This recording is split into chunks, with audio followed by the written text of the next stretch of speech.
43 Central African Time. I'm Tracey Boomgaard, standing in for Lulu Gabu.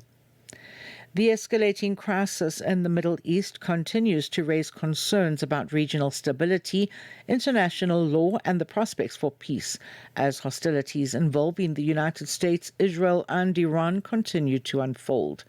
Travel disruptions and safety concerns have affected citizens across Africa and families.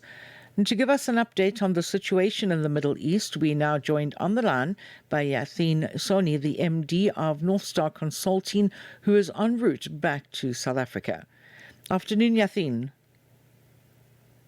Good afternoon, Tracy. Thanks for having me. Very, very good to have you back. So the last time we spoke to you, you were in Bahrain. You're currently now in Riyadh, waiting to travel to Cairo. So tell us what has been taking place since the last time we spoke. Yeah, Tracy, indeed, I'm in Riyadh in Saudi Arabia, in the airport lounge, about to board a flight via Cairo to Johannesburg. So thankfully, hopefully, and fingers crossed, I'm touching down at OR Tambo tomorrow morning. After a 48-hour journey, where I took a drive to Dammam, a train to Riyadh, got my visa at the border there in Saudi, and it's tiring, and I just now want to get home. So how has the war been? I mean, the last time you were sending me video clips and all that of the sirens that were taking place. What is the impact of the war like currently in the Middle East? So I've been in Riyadh now for a day and a half, and it's a totally different world out here. It's pretty peaceful. So Riyadh is pretty much inland, so away from the eastern front line between the Persian Gulf across from Iran is where all the trouble is. Bahrain, the reason I made the move, eventually it's day 13 now. The Bahrain airspace is still closed to all commercial flights.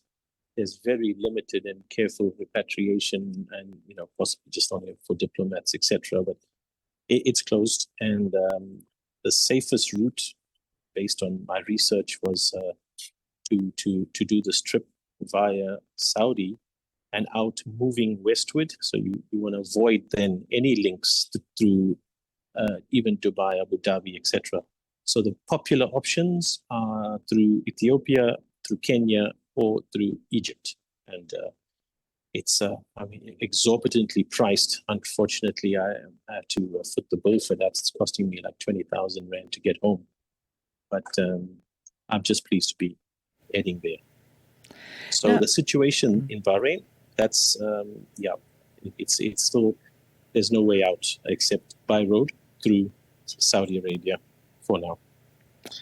And what are the authorities saying in the Middle East, in Egypt, and even South Africa?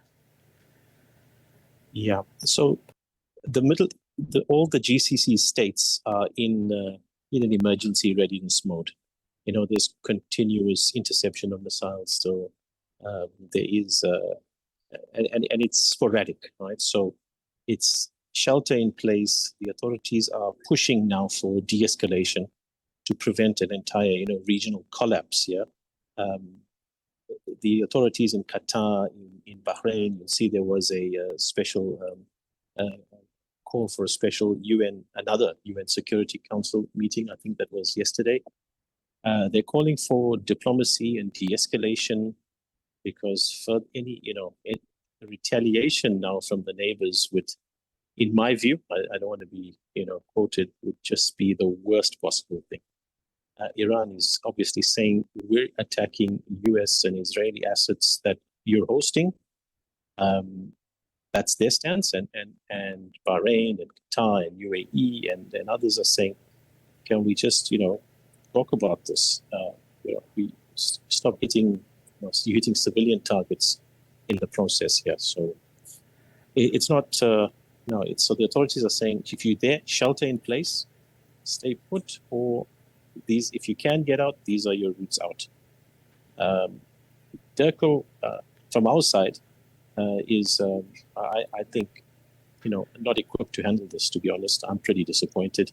But I will pick that up with Durko when I'm back. I don't want to slander them on this call. That's a good choice.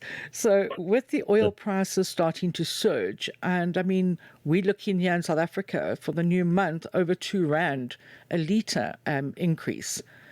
Do you believe it is a chance for Africa and South Africa especially to step forward and take advantage of this? Absolutely. The R2 is, at 100, and it's hovering now between $96 and $100 a barrel. We saw spikes for a day of $118 a barrel. So that can be as much as R8 a litre for South Africans. Let's put that in perspective. This is what the numbers will look like.